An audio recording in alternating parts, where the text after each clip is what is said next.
Hey, good morning, everybody. Welcome to today's Wyoming Small Business Development Center Network webinar, Using AI to Fill the Hiring Gap.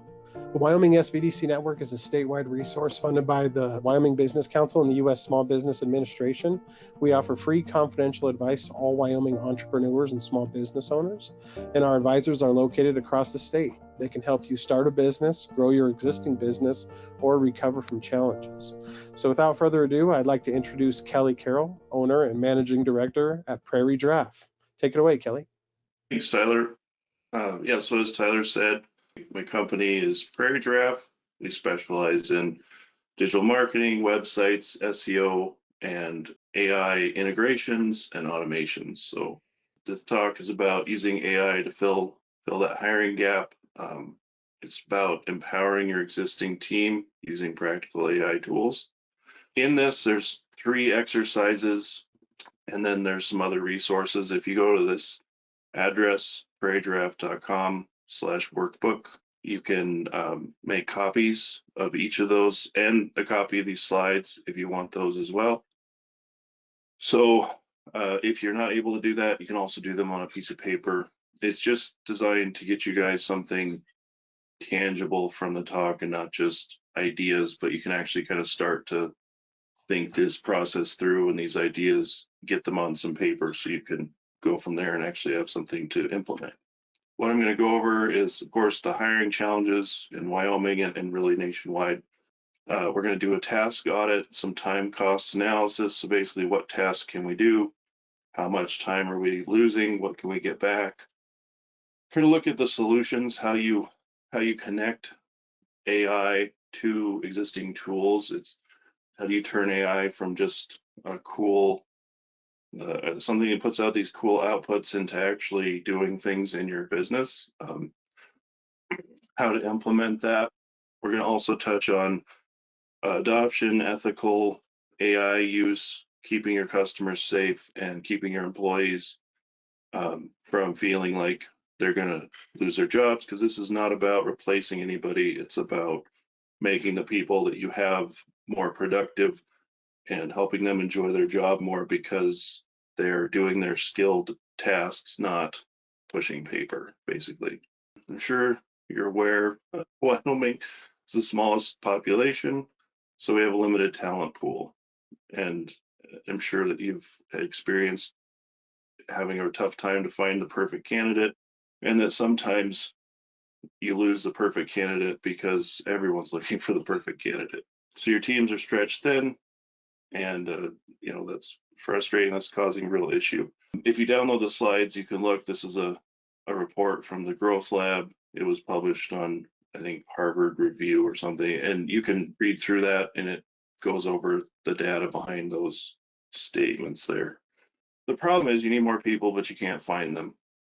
In today's age, what if the new hire isn't a person? Because you've got these great people. What if the new hire isn't a person, but an AI that can be all of your existing employees' assistants, kind of do all those tasks that are not really revenue generating. They're just kind of required to do their jobs, but not required. They're just basically paperwork. So that's the goal today. Routine tasks are consuming valuable time. Some of those data entry, emails, documentation, even quoting, maybe filling out your quotes, transcribing paperwork, compiling timesheets and reports. There's all kinds of stuff that doesn't require high levels of skill. It's just like copying, pasting from here to there. So your skilled staff are bogged down. They can't focus on that higher level revenue generating work. So these routine tasks are hidden time wasters. They're costing you time, and they're costing your output, what your team can actually do. So this is an example. This is real. This is actually a solution we're working on for somebody right now. And what it is they've got an engineer, and he's having to take several weeks reviewing the oil fields that this place manages, review their electrical data, and look for trends and basically opportunities to save money, trends, issues with the wells. all kinds of stuff. Maybe they upgraded a well, and now they're looking to see what kind of effect that had.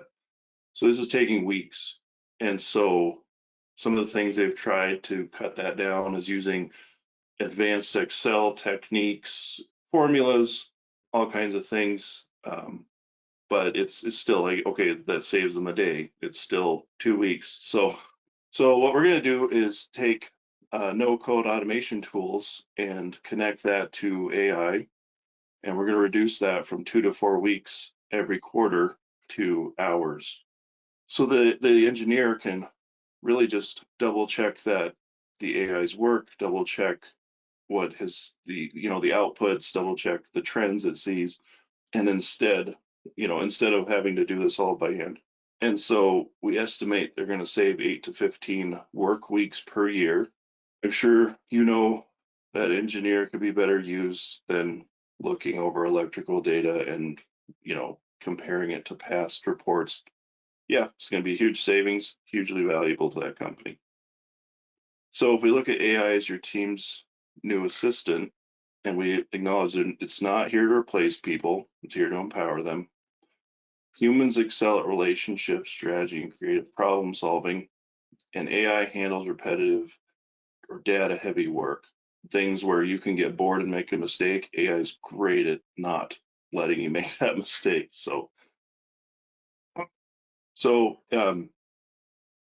We're gonna do this time cost analysis, kind of look at this.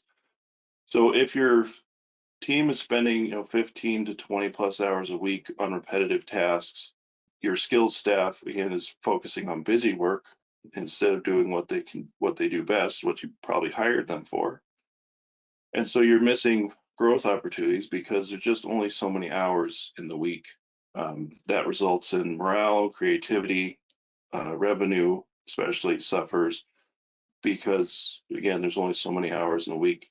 But your competitors, people who are figuring this stuff out and working through these new tools and figuring out how to connect them to their business, they're going to pull ahead because they've freed up time and their people are now able to do those different things. Other people are able to focus on high skilled work. So this takes us into our first exercise. So if you've downloaded your worksheet or workbook, you can also just do this on a piece of paper. We're going to take probably 4 minutes. And I want you to go through, write down repetitive tasks. I want you to also look at how often they happen, how many minutes they take. Here, I'll open mine so we can all take a look. This is your task audit worksheet. This tab here is just kind of instructions. You can go over that later. This is your task audit worksheet. And so you can delete these top two. They're just examples. And just list out some different tasks, like this one, creating customer quotes. If you come down here, you'll see these example tabs. And so you can see one that's already been filled out. So responding to routine support emails, 10 minutes a time, do 40 times a week. And it's not really a human judgment task, it's more mechanical. So yeah, just note the task, how many minutes it takes to do it, how often, and this doesn't have to be perfect. We're just trying to get things out there, try to find some tasks that could be automated and get an idea of if they're human, mechanical, like what the implications of the task are. Also, this is a spreadsheet, so you can add more rows if you need to. If you have time after that, you can see down here, it goes over priority, kind of list your pain points and the priority of fixing. So responding to routine support emails is the most time consuming thing. Data entry from receipts, that's the most repetitive. Just kind of note these things and record some notes. But if you can't get that far, that's fine. The goal is just to list these tasks.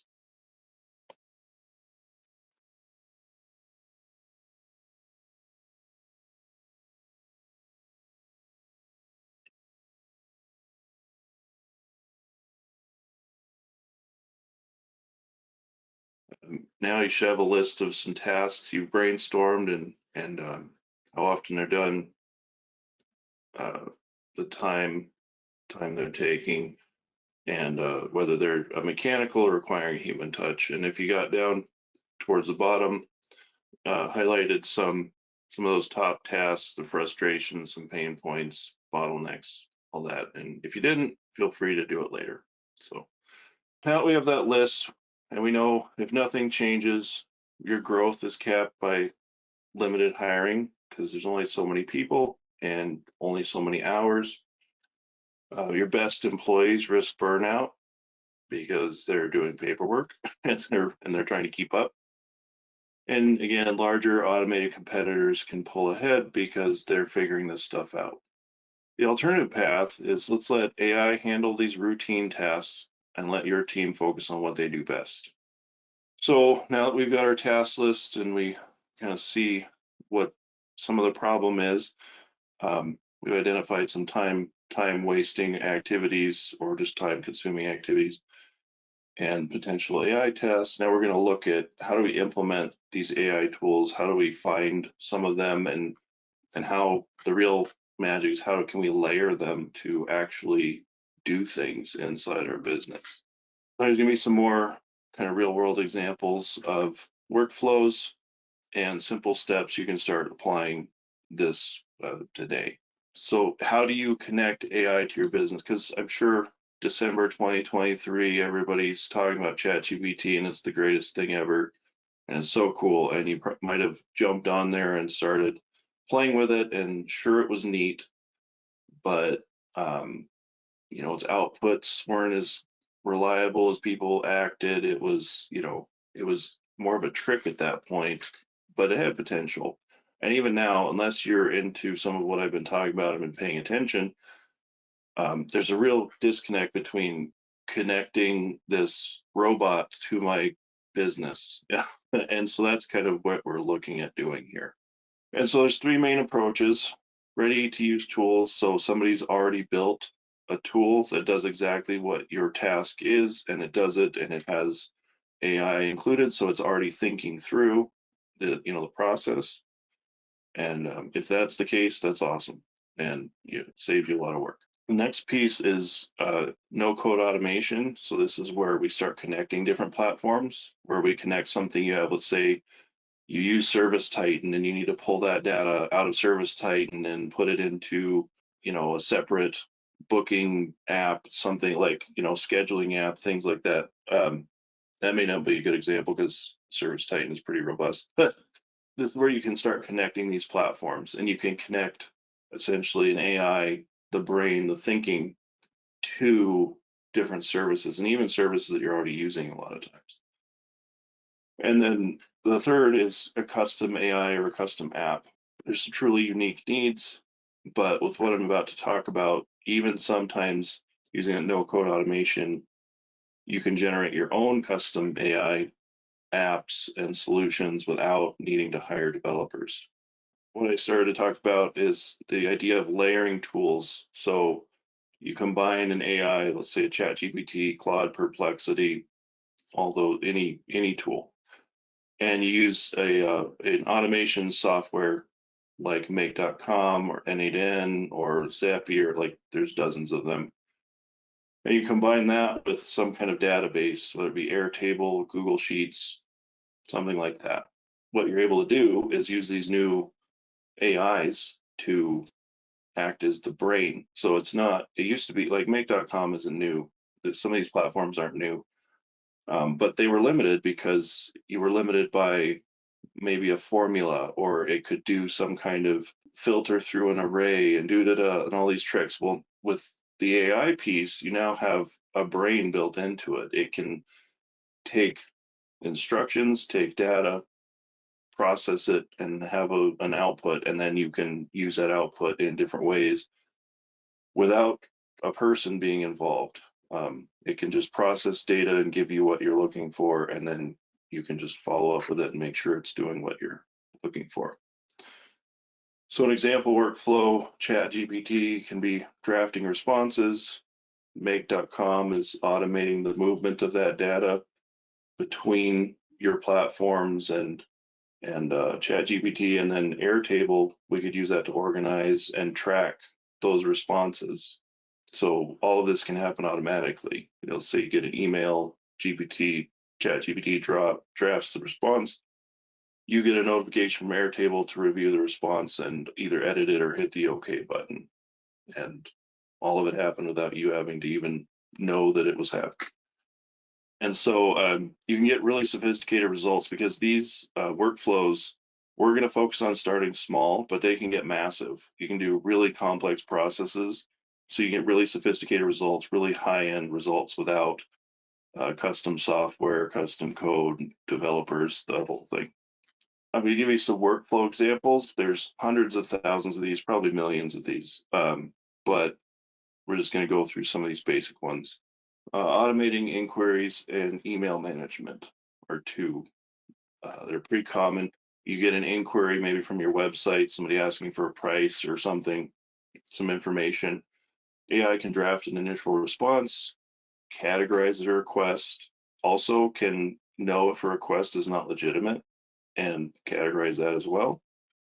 Store inquiries and drafts in Airtable for tracking and search, and then notify your team in Slack if it's run into a complex issue that needs somebody to take a look at it. Email triage, again, categorize and prioritize incoming emails, draft any routine responses for you to review, extract action items and create tasks in your, maybe your task manager or CRM or wherever you are managing your tasks. And then it can also alert you of aging or critical emails that you might have missed, let you know that somebody needed something. Data analysis, invoices and contracts. So somebody asked for, or sends you an invoice, sends you a contract, whatever it may be, hits your email, make.com sees that email, ChatGPT categorizes what it is and either sends it onto your accounting software for you to review and improve, or it can extract key terms, dates in contracts, set reminders, store the data in a searchable database for future. All that manual work is just automatic.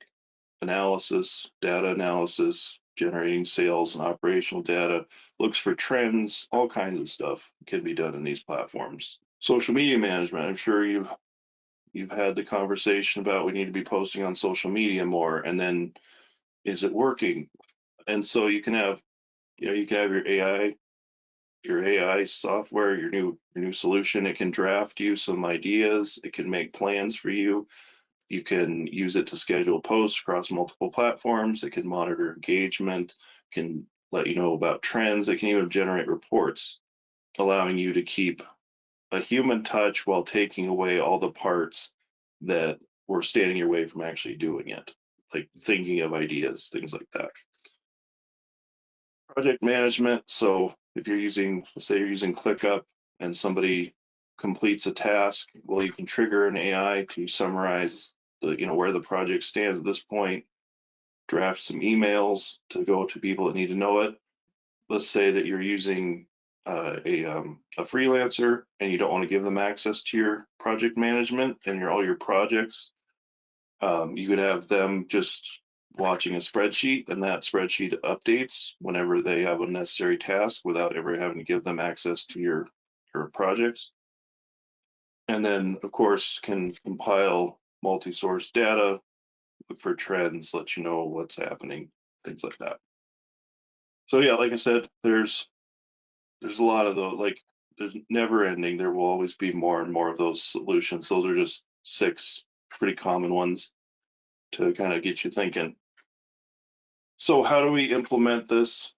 Because it's all well and good, but getting it actually into your business is really the challenge. So start with your core tools. Start to get familiar with an AI platform that will fit your solution, like fit your task, fit the solution you're trying to come up with. So ChatGPT, Claude, maybe you have a unique privacy issue you need to deal with, so find a different one that will fit that. Get familiar with automation platforms. Make.com is a great one. Zapier is another one people use. N8N is new to the game, but they're really advancing in AI agents or autonomous AI, which is going to become more and more of a big deal. So you might want to look into them. And a data tool, something to manage the data, something to store outputs to either be further processed or just stored and then moved somewhere else. That there's no end to what you could use those for. I like Airtable. You can also use Google Sheets. Smart Suite's another one that's really good, but there's also, there's hundreds of those as well. So you start with your core tools, layer in additional tools. So is there a specialized AI or an integration, like you need to integrate with your accounting software and it's not going to do it natively? Is there something you need special to make this work? Cook in to your, layer in, bake in checkpoints for quality control and human review, especially in the beginning. I mean, once it's a pretty mechanical process and it works every time, you still want to have a place where a person can see what's happening. You never want to be embarrassed by outputs or a process gone awry. Start simple and move to complex. So start small, build in AI when possible, and basic automations, even if they're built into the platform. I mean, even Airtable has some basic automations built in, and you can do some pretty cool stuff in there. And then scale to create custom workflows for your bigger needs. So a lot of data processing, maybe this task you're trying to accomplish has 30 steps. Well, then you can scale to that over time. And the key really in all of this is to understand your process first and then map those tools accordingly. So you need to know where you're starting and where you're going before you can really understand what you're doing. So building your first AI-driven workflow, we're going to map out a current process, identify bottlenecks. So where is it getting held up? Where are things that are going to require a special step to get done? Or a person, usually it's a person. Then layer in automation and AI tools. Start small, refine, and then scale. And never scale for scale's sake, only scale if you need to. Never make something more complicated. The next exercise is going to be, we're going to take our process from our task audit and we're going to break it down into the step-by-steps, like what is happening in that task that we could automate. So break it down into steps, even small ones. So open email, copy data, paste here, call this person, whatever the step is, record that. We're going to also look how much time it takes, each of these sub steps take in the process.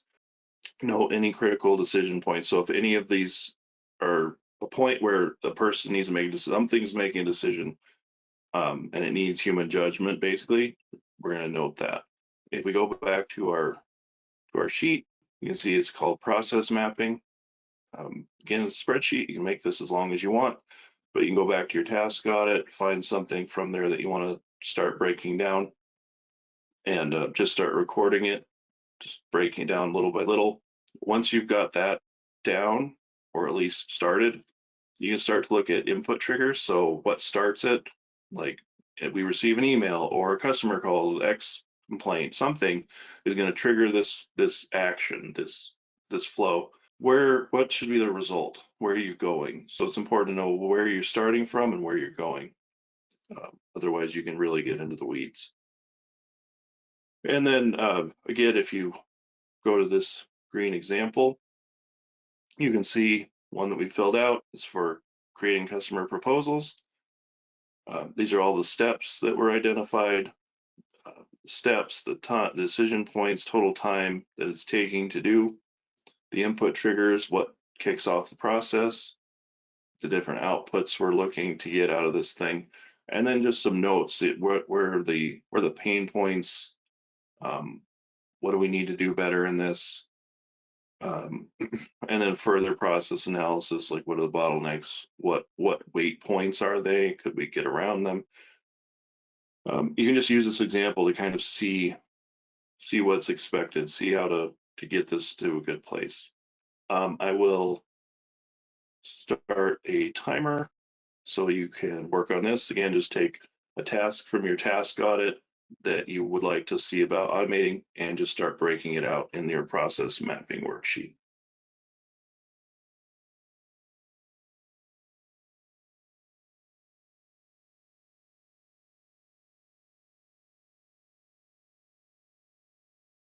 Okay, so we should be wrapping that up. Right now, of course, we've done our task audit. Now you should have some of those tasks broken down into some of the steps, some of the actions that are done to accomplish each of those tasks. If you got down into triggers and outputs, expected outputs, that's great. You can always work on this later and make copies of the sheet if you start thinking of other things. So the next piece is going to be another exercise. And this one is where we're going to actually start thinking through our flow. How are we going to connect the pieces? So we've got our task broken out into the little action steps. How are we going to accomplish those action steps? And remember, we're trying to stay small and grow. So we need to get a grasp on how this works first, and then go from there. So don't overthink it.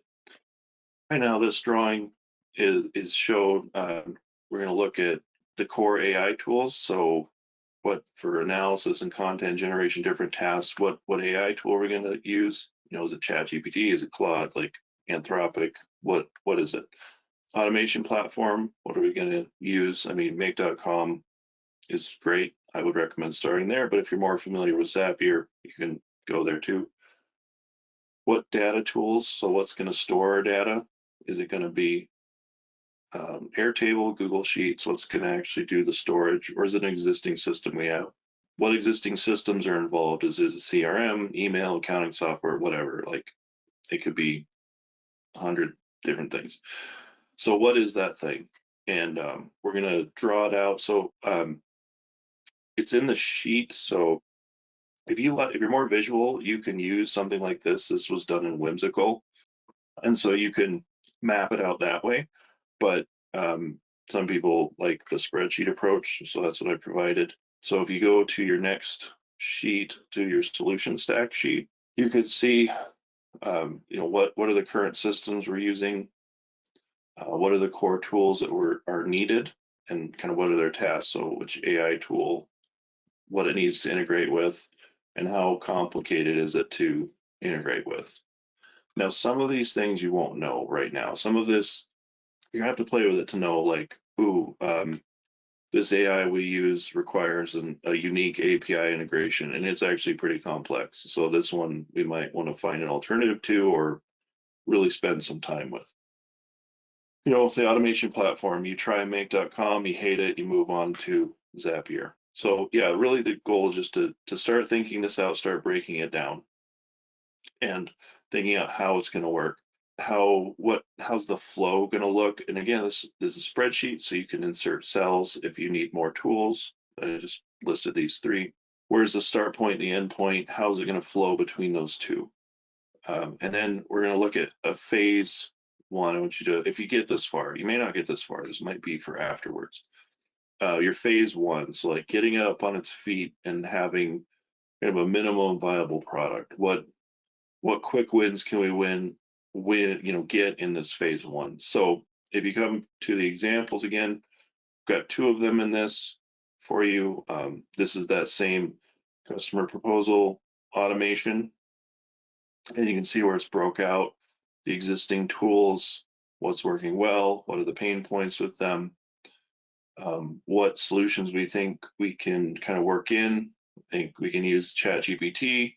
It's going to draft proposals and responses, and we're going to need to do an API connection for that. Well, if you're using make.com, that's actually pretty easy to do. So that's maybe a low or medium complexity. And so just kind of work through this. Now, again, if you don't know these systems enough to do this, this might be some homework you have to do. But I've also provided on that download page a kind of a tools list, AI tools list, where you can see on the left, there's a list of applications and tools and kind of breakdowns, and as well as pricing that constantly changes, so it may not be accurate. You'll want to double check. Just start working through. You'll see, here's the information flow map. How customer email comes in, it hits Gmail, hits make.com, ChatGPT processes it and drafts a response and stores it. Airtable. So, our data storage we're storing in an Airtable where someone can review it. We've also got a risk assessment for you. So is the what kind of information are we processing? Like, is it just public information? Then that's no big deal. But is it patient information? That's a whole different thing. And so you want to look at that, see what kind of data we're going to be processing, and make sure that we're protecting it appropriately. And so then I have a second example, customer support ticket automation. And so you can see the current process broke down here, the proposed solution stack, how we're going to fix it, how we see it flowing, what the implementation would look like. And then these are the different quality control points. So at what point will someone review it and how often? And then again, risk assessment. You can kind of look through, risk assessment. And earlier I said that's more about privacy, but it can also be risk to you. In this case, response accuracy needs to have a human review process, because if you email a quote that's just full of AI dummy data because it missed part of its prompt, then that's going to embarrass you. So that's a high impact review step. And then some budget considerations. So how much is this costing you? How much do the tools cost? What are you looking at for that? So you can compare savings. So I'm going to give you a few minutes to work on that. Again, I know that most of you are probably new to all this, so you're just going to do your best guess. You can work from these examples, and it doesn't need to be right. It just needs to kind of start being fleshed out in your mind, where you can kind of envision the process. So yeah, I'll give you a couple of minutes to work on that.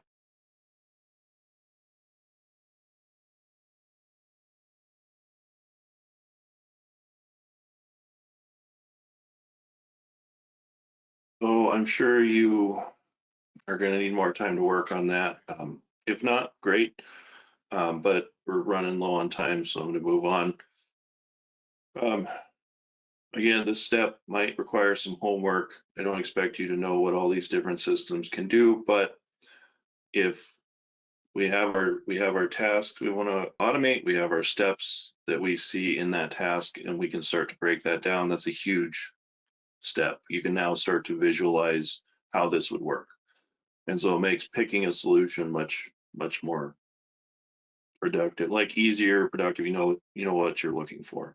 So in this, you're going to want to start small, implement one workflow first. So is this all new to you? Then just try one workflow. Try to implement part of a process. Test and document thoroughly. That is super important. There's nothing worse than coming back to something a month or 6 months later to edit or add or change, or maybe part of it stopped working and you have no idea what you're looking at. And so you have to, reverse engineer or redo, and it's frustrating. So be sure you always document all the parts of your process. That will save you a lot of headache later. Build smart, so integrate tools gradually. Don't gut your business and start over. Just try to work things in as you find them. Maintain security and data privacy. You never want to be, find out that all your customers' data was in a data breach. That's going to be real embarrassing again, and possibly bad for your business. Scale carefully. So you collect user feedback, see how your employees think about it, the other users of it, what they think about it, how it could be improved. Adjust as you learn, because you're going to learn a lot as you implement these steps, and expand to new workflows as you learn. So eventually you'll learn that a lot of things can be automated you didn't think they could be, that you didn't think could be. And as this industry matures and expands, more and more things can be taken off of people's plates, leaving them to just focus on relationships. So now, speaking of that part, we're going to move into ethics and trust. So we want to implement AI responsibly. And I know SBDC, Wyoming SBDC has done talks about this, so you can go back and watch those. I think they're still available, but you want to make sure that the tools you're using are trustworthy. You want to keep your customers' trust. You don't want to start using AI and suddenly you have a completely different business and you're customers feel like they're talking to robots. So we want to maintain authenticity, maintain human connections. Again, we don't want to be talking to a bunch of robots. And we need to balance that innovation with relationships. So that's building those human touch points into any automation is going to keep that human relationship, that human feel going. A huge concern is protecting business and customer data. So while you're choosing which tool to use, you need to understand what kind of data you're working with and where that data goes. I mean, where are they processing it? Where do they store it? Do they store it? Are they selling it? Are they training with it? Be careful, again, if you're storing sensitive information externally, you need to make sure, circling back to HIPAA, huge deal in healthcare, that patient data is protected, and you need to have an agreement with the company that you're working with that's storing it. So do that research ahead of time before you start feeding it actual information. Make sure that whoever you're using and yourself has strong access controls, that not just anybody can come log into your automations, your setup, your tools. Do some regular audits and make sure that the company you're trusting does regular audits to find potential weak spots or breaches or places someone could get in. If you are using any kind of training data, separate it from customer data, because you don't want to cross those two. And then look and see what kind of deletion policies the people you're using. These professional tools will typically not store your data and not use it as training data. So you want to confirm that, see what they do with it. An example that I found, I talked to these people recently, Query, and they can take huge volumes of data and they use their AI to analyze it, but they're really, really big on security and keeping your information safe. And one of the main ways they do that is that they don't actually take all your data. So if you send them a spreadsheet with 10,000 entries, 10,000 rows, they only take maybe the first 5 because they really just want the header and they want to see what the information is, like the structure of the information and the data.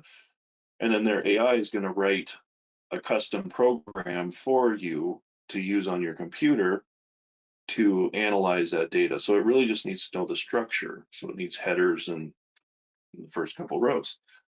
And so then once that's done, they completely wipe whatever they've taken from you. They don't keep any of it. So they're really big on security, and they've got a pretty secure process.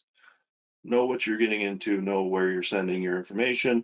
Don't just do things for convenience sake. Sometimes convenience you pay in security or selling data. So avoid that. How do we deploy this? So routine tasks, content drafts, data analysis, copy paste type things, things that are not having big decisions being made around them. Inside your advanced automations, you develop those. Make sure they have strict parameters. Make sure that you have control. You kind of have to think through what could this do wrong, and then build guardrails around that. So some places not to use AI: high stakes communications, complex legal issues, something where someone could get hurt, especially, and critical business decisions. If AI is helping you, make sure that a person is making that final decision, that they are the final button click to launch the thing or do the thing. Human oversight, review that data, the generated content, kind of bake in those quality standards and quality control checkpoints, and make sure that people remain those ultimate decision makers, because again, you never want to be embarrassed by an AI output. Back to honesty and trust in business. When you're implementing this stuff, clarify AI's role with your team. Make sure they're not suddenly surprised that AI showed up. People always have job security fears. Make sure you address those, that they know this is not to replace them. This is just another tool, and involve them in the testing and feedback. Make sure that the things you're developing are actually tested by the people who know how to do the thing you're trying to do. Like, you never want to make someone have to relearn their job because you had an idea. With your customers, Be transparent about AI use where it's relevant. I mean, you don't have to let them know how the sausage gets made, but if they need to know about that, if there's maybe a privacy policy or something that needs to be updated, make sure to be transparent about it. When doing that, you can highlight the benefits, speed, convenience, doesn't get bored and make mistakes, and use this new time that these tools are giving you to maintain human relationships. Keep that personal touch and make it so that getting a hold of a person is always easy. Don't become a robot overnight. Start small, show quick wins, share success stories, acknowledge limitations. So AI and this automation process cannot do everything. And even if it could, you wouldn't necessarily want it to. Stay true to your values, the values that got you into business, the reason people trust you now. Stay true to those. And yeah, so I think I've mentioned it several times. Use AI to enhance relationships. It should make your employees feel more secure in their job. It should make your employee or your customers feel that you have better output, feel that you have more time for them, things like that. So properly managed AI equals more time for human-centric tasks. Remember responsibility and transparency, and those will strengthen trust. What does it look like when all the pieces come together? When this is up and running, you're going to have more automated workflows, less routine tasks, documents are generated, your team is able to get more done, they're not replaced. They're also able to get these new skills as they implement this. They're not just doing their job, they're doing their job and this new way of doing things, which makes them even more valuable. And while you're implementing all this, stay true to your values, stay true to who you are. Don't become a robot. Quick recap. AI and automation can transform your business, make your people's lives much easier. They make your current employees more efficient and decrease their workload. Start with your existing tools and layer in the solutions. Keep the human connection. AI handles the routine. Implement responsibly and scale gradually. Test, refine, and expand. Right now, you can, I would recommend map one process, register for that next session so you can see it done, you can see it made live. And then the resources at the beginning of this, and I got a slide for the end, download those and you can study them. And just remember, start small, think big, scale smart. This is all new and don't be intimidated.